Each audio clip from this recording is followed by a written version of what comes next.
Salut!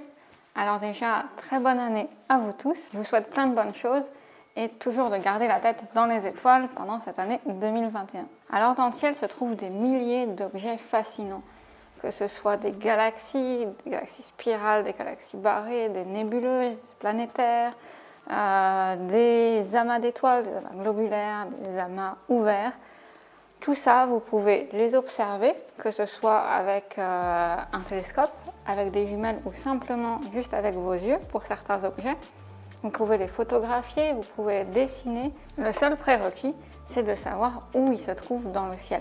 Parce que la grande majorité d'entre eux, donc tous les objets que je viens de vous citer, on appelle ça les objets du ciel profond. Et ça comprend tous les astres qui sont en dehors de notre système solaire.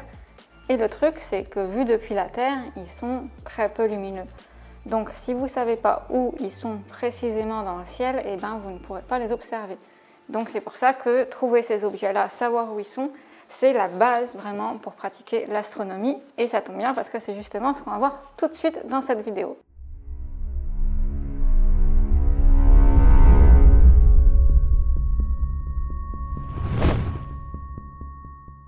Alors dans cette vidéo, je vais vous donner 3 méthodes différentes pour trouver tous les objets du ciel profond.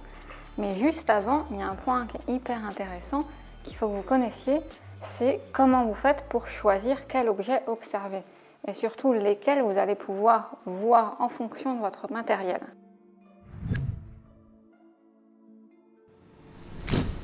Alors lesquels vous allez pouvoir observer, ça va dépendre donc, on va dire, de la difficulté de l'astre à trouver et à observer. La difficulté, il y a 2 paramètres principaux. Le premier, qui est vraiment celui dont on parle le plus, c'est la magnitude. La magnitude, qu'est-ce que c'est? C'est simplement l'indice de luminosité d'un astre. C'est contre-intuitif, mais plus le chiffre est petit, donc c'est un chiffre qui indique la magnitude, plus ce chiffre-là est faible, plus l'astre est lumineux. Donc il y a 2 types de magnitude. La magnitude vue depuis la Terre, donc la luminosité d'un astre vue depuis la Terre, on appelle ça la magnitude apparente. Pour vous donner une idée, le Soleil a une magnitude apparente de moins 26,7, la pleine Lune de moins 12,6, la planète Vénus, donc, qui est une des planètes les plus brillantes quand on la voit, qui est de moins 4,6. Voilà. Et les objets du ciel profond, ce ne sera pas des magnitudes négatives, ce sera au-dessus. Un ordre d'idée de ce que vous pouvez observer, c'est des magnitudes entre 3, on va dire vraiment quand l'astre en question est très brillant, jusqu'à 11, c'est encore visible en fonction de votre appareil, mais ça peut monter 12, 13, 14. Vers l'infini et au-delà! Donc ça, c'est vraiment le paramètre principal quand vous cherchez un astre, regardez sa magnitude. Est-ce qu'il est faible, plus proche de 0, ou est-ce qu'il est vers les 10? Et là, ça veut dire qu'il est peu lumineux et ça va être plus compliqué. Le deuxième critère dont on parle moins, qui est important aussi, qui va vous aider, c'est la dimension de l'astre. Et oui, parce que vous pouvez avoir un objet très petit avec une magnitude faible, mais toute la luminosité est regroupée sur une petite portion du ciel, donc finalement, il sera assez lumineux. Alors qu'à côté, si vous prenez une nébuleuse très étendue, mais qui a une magnitude aussi assez élevée, étant donné que la luminosité est répartie sur une plus grande surface du ciel, et ben, concrètement, en vrai, ce sera moins brillant. Voilà pour faire simple, donc les 2 critères qu'il faut que vous preniez en compte, magnitude et dimension de l'astre. Donc maintenant que vous savez ça, on peut passer aux méthodes et allez, c'est parti, on passe tout de suite à la première méthode pour trouver les objets du ciel profond. Ah, et à la fin, restez bien, je vous donnerai un outil qui va vous permettre de faire un peu tout ce qu'on va voir dans cette vidéo. Voilà, donc restez bien.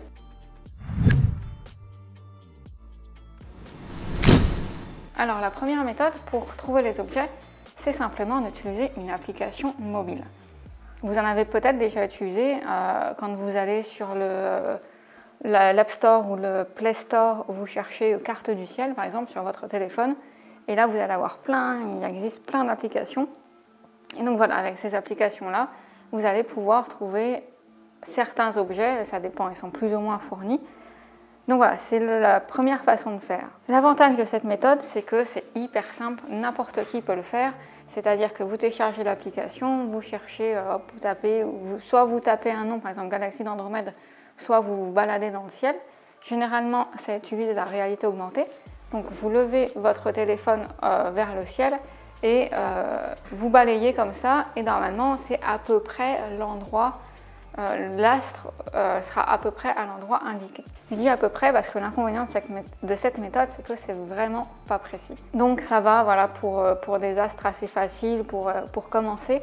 Mais si vraiment vous voulez quelque chose de précis avec ça, ça va être compliqué. Le second problème de ça, peut-être son plus gros problème aussi d'ailleurs, c'est que vous allez utiliser un écran donc, qui vous renvoie de la lumière. Et ça, c'est très mauvais pour votre vision nocturne. Ça va vraiment faire que votre vision nocturne va être beaucoup moins bonne. Donc si vous utilisez cette méthode-là, mettez vraiment votre téléphone avec la luminosité la plus faible possible. S'il y a un mode nuit, ça va mettre l'écran en rouge, donc ce sera encore moins violent. Mais même comme ça, votre acuité visuelle ne sera pas optimale. Donc voilà, si vous pouvez tester ça, mais ce n'est pas forcément la méthode que je vous recommande. Et donc maintenant, on passe justement à la méthode 2.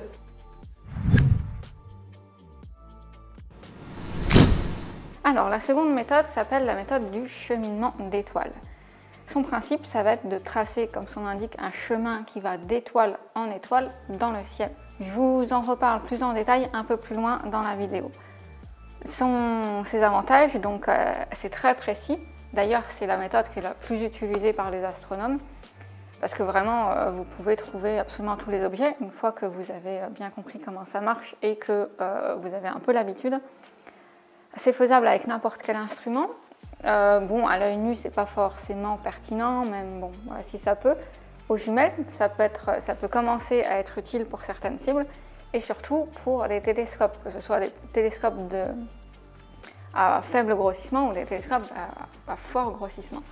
Donc voilà, c'est vraiment faisable avec n'importe quel matériel. Donc ça, c'est vraiment la méthode que je vous recommande, la méthode du cheminement. Évidemment, elle a quelques inconvénients. Le premier, c'est que ça demande un peu d'entraînement. Une fois que vous comprenez la théorie, il va falloir vous exercer un petit peu. Alors personnellement, je trouve que c'est assez fun à faire, c'est assez marrant, mais voilà, au début, vous allez peut-être avoir un petit peu de mal, puis plus vous allez le faire, et après, ça va rouler nickel, et vous serez hyper rapide avec cette méthode-là. Le second inconvénient, c'est que ça demande un support papier, en fait des cartes typiquement, puisque l'idée, c'est de relier, donc vous allez avoir des cartes avec des objets, avec les étoiles bien précises, les mêmes étoiles que vous allez observer dans votre chercheur ou votre oculaire, vous allez devoir les retrouver sur une carte. Mais ça, encore une fois, je vous montre ça juste après.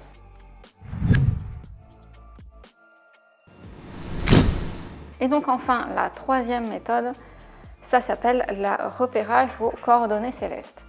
Alors chaque objet du ciel profond, même chaque objet tout court, chaque astre, a un système de coordonnées. Le système de coordonnées, c'est quoi? C'est deux points. Point terrestre, nous, on a en GPS, en point terrestre, on a la latitude et la longitude. Dans le ciel, on appelle ça l'ascension droite et la déclinaison. Donc, comme par exemple, vous avez envie d'aller au cinéma, un cinéma que vous ne connaissez pas, il a un point GPS. Dans votre GPS, vous allez rentrer l'adresse et lui, il va vous guider jusque-là. C'est un peu pareil en astronomie, c'est-à-dire que vous allez utiliser les coordonnées célestes avec votre monture et à partir de là, vous allez pouvoir trouver l'objet. L'avantage, c'est que c'est assez précis. Les coordonnées des objets sont vraiment précis si on a une bonne monture. Mais ça, j'y reviens juste après. Le second avantage, c'est que c'est assez rapide comme méthode une fois qu'on a pris l'habitude de le faire, encore une fois. Et niveau inconvénient, eh bien, le premier, c'est qu'on a besoin d'une monture vraiment précise parce que justement, on va utiliser les petites graduations de la monture sur l'ascension droite et la déclinaison. Donc, il faut que ces graduations soient bien précises pour qu'on tombe pile sur l'astre. Sinon, on va tomber à peu près. Voilà, ça peut marcher, mais encore une fois, ce n'est pas forcément hyper précis. En théorie, le système de coordonnées est précis. En pratique, quand on l'utilise, si on n'a pas une bonne monture, c'est pas très précis. Voilà, vous avez les trois méthodes principales.